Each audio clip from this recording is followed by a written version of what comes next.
Bonjour à tous, aujourd'hui on parle d'hypertension et je vous explique tout de suite pourquoi.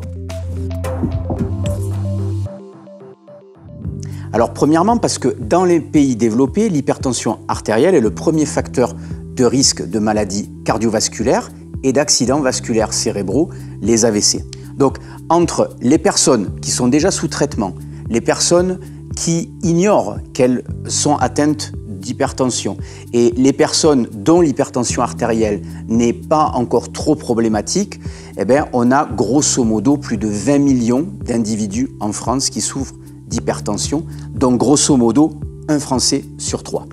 Deuxième raison importante, pour 80% de ces 20 millions de personnes, on pourrait tout simplement soigner leur hypertension en modifiant, en changeant certaines habitudes de vie et donc en se passant de médicaments. Et c'est exactement la raison pour laquelle je fais cette vidéo. Donc avant d'aller plus loin, il est important de comprendre ou de rappeler ce qu'est la tension artérielle. La tension artérielle, c'est la pression avec laquelle le sang circule dans tous les vaisseaux sanguins du corps. Elle est déterminée à la fois par la quantité de sang que le cœur peut propulser et la résistance, c'est-à-dire la friction que le sang rencontre durant son parcours dans les parois des artères et autres vaisseaux sanguins. Mais qu'est-ce qui peut influencer cette résistance? Deux choses, le volume et ou la viscosité du sang et le diamètre et ou la flexibilité des artères. Le volume sanguin n'est jamais fixe, il peut varier selon les circonstances. Par exemple, pendant l'exercice physique ou dans une situation de stress, le cœur se met à battre plus vite et la tension artérielle augmente. C'est tout à fait normal. En revanche, chez les personnes hypertendues, la tension va rester élevée de façon continue, même au repos. Et c'est ça qui va poser problème sur le long terme.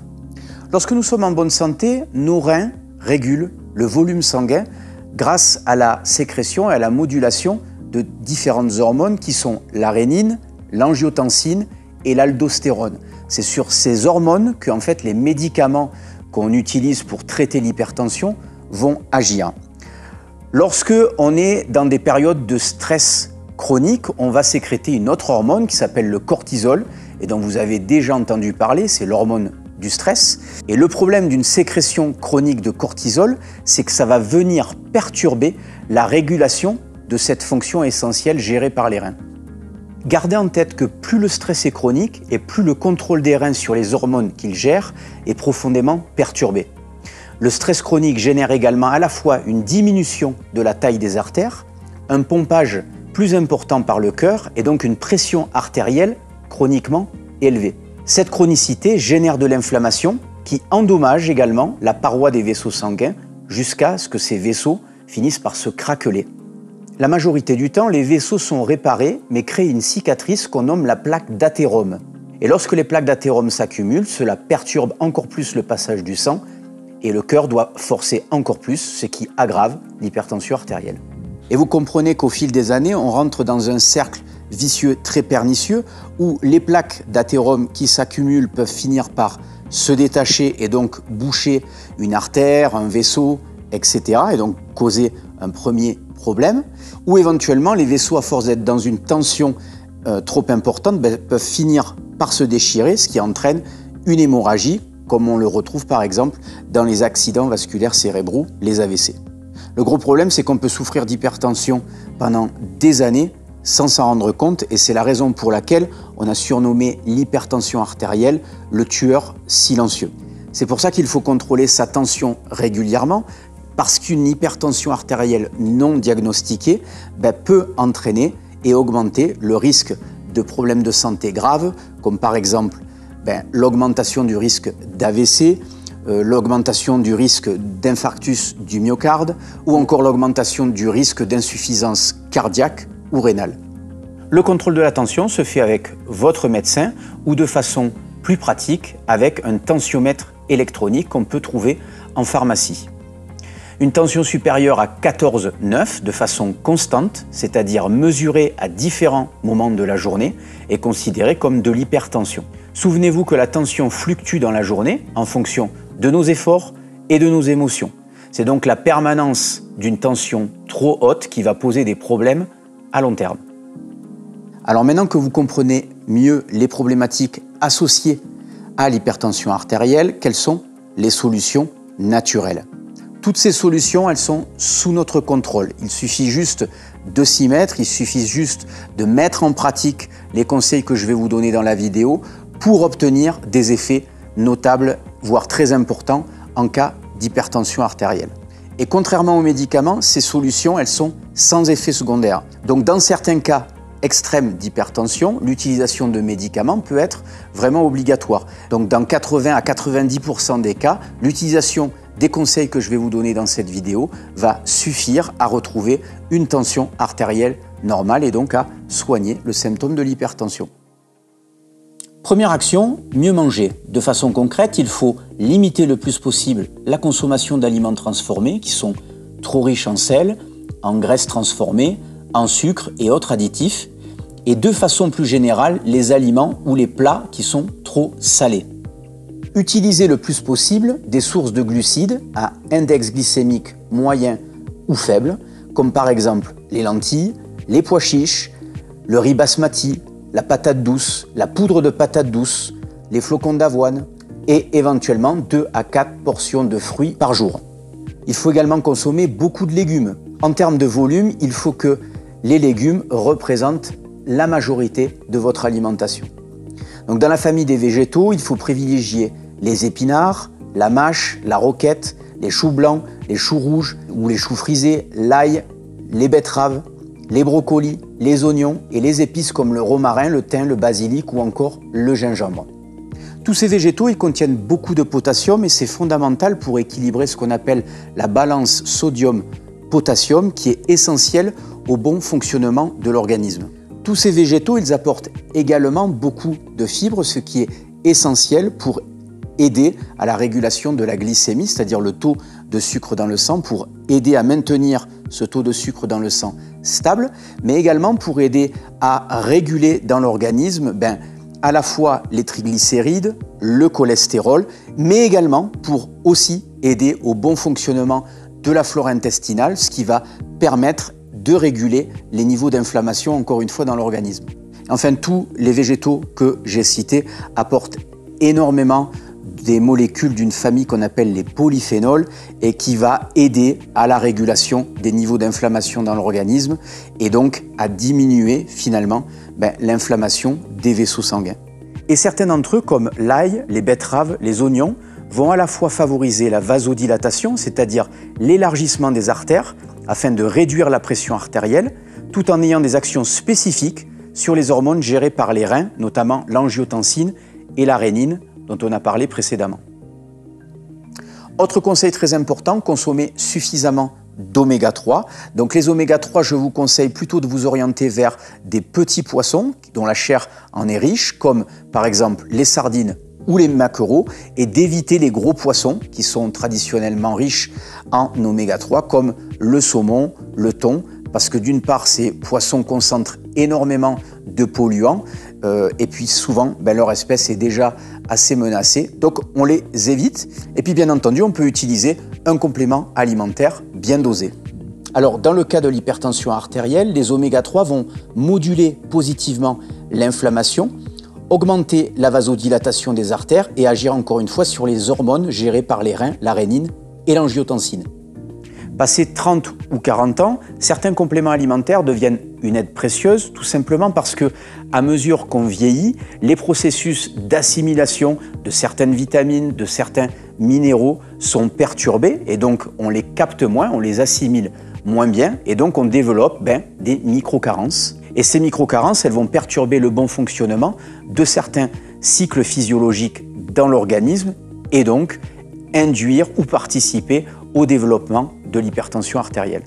Alors parmi les nutriments importants, on peut miser à la fois sur le coenzyme Q10 et sur le magnésium, contenu dans le multivitamine NutriPure, mais compte tenu des niveaux de stress auxquels nous sommes exposés de nos jours et qui ont un impact défavorable sur l'assimilation du magnésium, il va être intéressant d'utiliser du magnésium de façon spécifique. Alors, ces deux micronutriments ont des effets appréciables sur la pression artérielle, en plus de leur action sur la santé métabolique, nerveuse et sur le fonctionnement de nos petites usines à transformation d'énergie, les mitochondries. On en reparlera peut-être dans une autre vidéo.